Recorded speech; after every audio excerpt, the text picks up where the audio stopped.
बांकीपुर उपचुनाव में जनसुराज के प्रत्याशी प्रशांत किशोर की जीत हुई है। जीत की घोषणा के बाद जिला निर्वाचन पदाधिकारी ने प्रशांत किशोर को जीत का सर्टिफिकेट सौंपा। जीत का सर्टिफिकेट लेने के बाद प्रशांत किशोर ने बांकीपुर की जनता का आभार जताते हुए उम्मीद पर खरा उतरने का भरोसा भी दिया है। अब आपको सीधा लिए चलते हैं राजधानी पटना। हमारे बिहार स्टेट मरगूब आलम हमारे साथ जुड़े हुए हैं। मरगूब, बांकीपुर उपचुनाव में जनसुराज के प्रत्याशी प्रशांत किशोर की जीत हुई है, एक नया इतिहास रचा गया है। उनकी जीत के क्या मायने हैं मरगूब?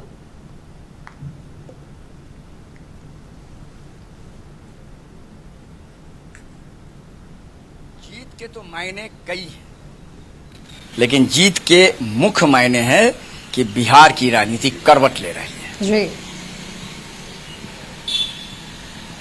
भारतीय जनता पार्टी की वो परंपरागत सीट जो नितिन नवीन जी के पिताजी नवीन किशोर सिन्हा की बनाई हुई सीट, उस सीट पर लगातार वो चुनाव जीतते रहे, नितिन नवीन जीतते रहे। बांकीपुर का मतलब था भारतीय जनता पार्टी, चाहे कोई भी उम्मीदवार खड़ा हो जाए, महागठबंधन हो जाए, सीपीआई हो जाए, सीपीएम में कोई फर्क नहीं पड़ता था। लोग कहते कुछ नहीं, बीजेपी है तो बीजेपी को वोट देंगे। उपचुनाव हुआ, प्रशांत किशोर की एंट्री हुई। प्रशांत किशोर की एंट्री के बाद धमाकेदार हुआ मामला। भारतीय जनता पार्टी ने अपनी पूरी शक्ति झोंक दी। जनाब तेजस्वी यादव 2 दिन पहले यूरोप से पटना आते हैं, 2 दिन में जाके रोड शो करते हैं। उन्हें लगता है कि हम 2 दिन के रोड शो में रेखा गुप्ता को चुनाव जिता देंगे, लेकिन दुर्भाग्य देख लिए कि राष्ट्रीय जनता दल, जिस प्रत्याशी ने पिछले बार 47,000 वोट लाया था, उसकी जमानत जब्त हो गई। अब बिहार की राजनीति में क्या होगा? 2 चीज है माधवी, ध्यान दीजिए। एक बड़ा सवाल है, क्या बिहार में यह बड़ा मैसेज गया बांकीपुर से जीत के बाद कि बिहार की जनता को एक नया विकल्प मिलने जा रहा है प्रशांत किशोर के तौर पर? अगर यह मैसेज गया तो अलार्मिंग पोजीशन है तेजस्वी यादव के लिए, और भारतीय जनता पार्टी के लिए भी है कि भारतीय जनता पार्टी भी इस पूरे हार पर गौर करे। क्योंकि जनता तो जनता होती है, सहनसा तो जनता होती है, हम आप कौन होते हैं? अगर नया विकल्प की बात अगर आती है तो यह मैसेज अगर बिहार में जाएगा तो निश्चित तौर पर बिहार की राजनीति आने वाले दिनों में करवट लेगी। हो सकता है बिहार में एक अलग गठबंधन की तैयारी हो, एक वैसे गठबंधन की तैयारी हो जिस गठबंधन को लेकर प्रशांत किशोर आश्वस्त रहे। क्योंकि प्रशांत किशोर का जीतना बड़ी बात है। एक बड़े चेहरे हैं, पढ़े लिखे हुए हैं, और यही मैं बार बार आपसे कह रहा हूं, पिछले 10 दिनों से आपसे, दीपक से, अंजना से, इब्राहिम जी से मैं लगातार लाइव चैट में मैंने आपको कहा था कि प्रशांत किशोर का इमेज, चेहरा लोगों को भा रहा है, और यही है बीजेपी और राष्ट्रीय जनता दल को ये अफेक्ट करने जा रहा है। जीत हार अलग चीज है, ये इफेक्ट करेगा। देख लीजिए क्या हुआ। भारतीय जनता पार्टी के गढ़ वाले बूथ में बीजेपी आ गए, राजद के गढ़ वाले बूथ में बीजेपी आ गए, जहां नीतीश कुमार का अपना वोट बैंक, वहां माफ करेंगे जनसुराज आ गए, जहां नीतीश कुमार का अपना वोट बैंक, वहां प्रशांत किशोर आ गए। पूरा का पूरा किला ढह गया माधवी जी। कांग्रेस का तो खैर कोई किला ही नहीं था, राजद का किला ढह गया, बीजेपी का किला ढह गया पूरा किला। चूंकि जनता फैसला जनता करती है। आने वाले दिनों में यह बिहार की राजनीति करवट लेगी।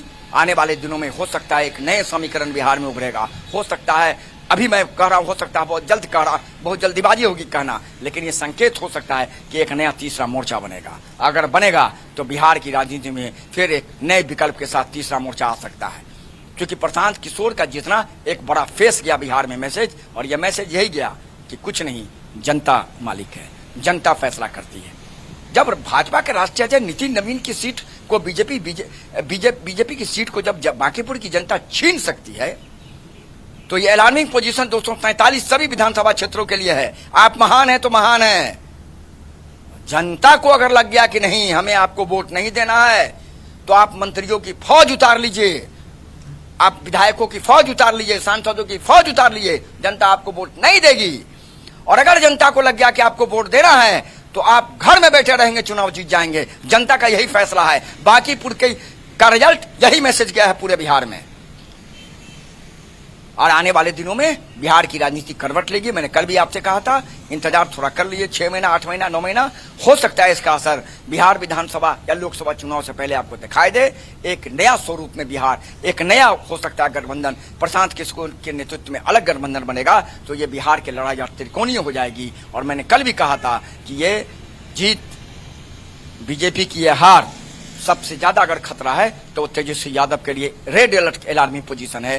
बीजेपी के लिए तो है कि बीजेपी अपने कह सकते हैं कि हार की समीक्षा करने जा रही है, लेकिन तेजस्वी यादव के लिए ज्यादा खतरा इसलिए है कि जिस तेजस्वी यादव की कैंडिडेट ने 47,000 वोट लाया था नितिन नवीन के खिलाफ, वैसे प्रचंड बहुमत में जहां एनडीए की हवा चल रही थी, 47,000 वोट लाया था, वो कैंडिडेट इस बार अपनी जमानत नहीं बचा सका। ये तेजस्वी यादव के लिए अलार्मिंग पोजीशन है। देखना है प्रशांत किशोर की जीतने के बाद बिहार की राजनीति कई करवट लेती है, कहां कहां लेती है, किन लोगों के साथ कोई नया गठबंधन बनता है, क्या तीसरे मोर्चा का फिर उदय होता है। इंतजार कीजिए, पल पल का अपडेट हम अपने दर्शकों को जरूर देंगे। लेकिन ये बांकीपुर का रिजल्ट बिहार का रिजल्ट है, ये प्रशांत किशोर का कहना है। और एक बड़ा मैसेज लोगों में किया है कि कुछ नहीं, अगर लोग नाराज हैं तो आपको वोट नहीं देंगे, अगर लोग नाराज नहीं हैं तो आप मंत्रियों की फौज उतारिए, नहीं उतारिए, आप बहुत अच्छे से प्रचार कीजिए, नहीं कीजिए, कोई फर्क नहीं पड़ता है, जनता आपको वोट देके निकल जाएगी। माधवी जी बिल्कुल महबूब, आपका बहुत बहुत धन्यवाद तमाम जानकारी हमारे साथ साझा करने के लिए।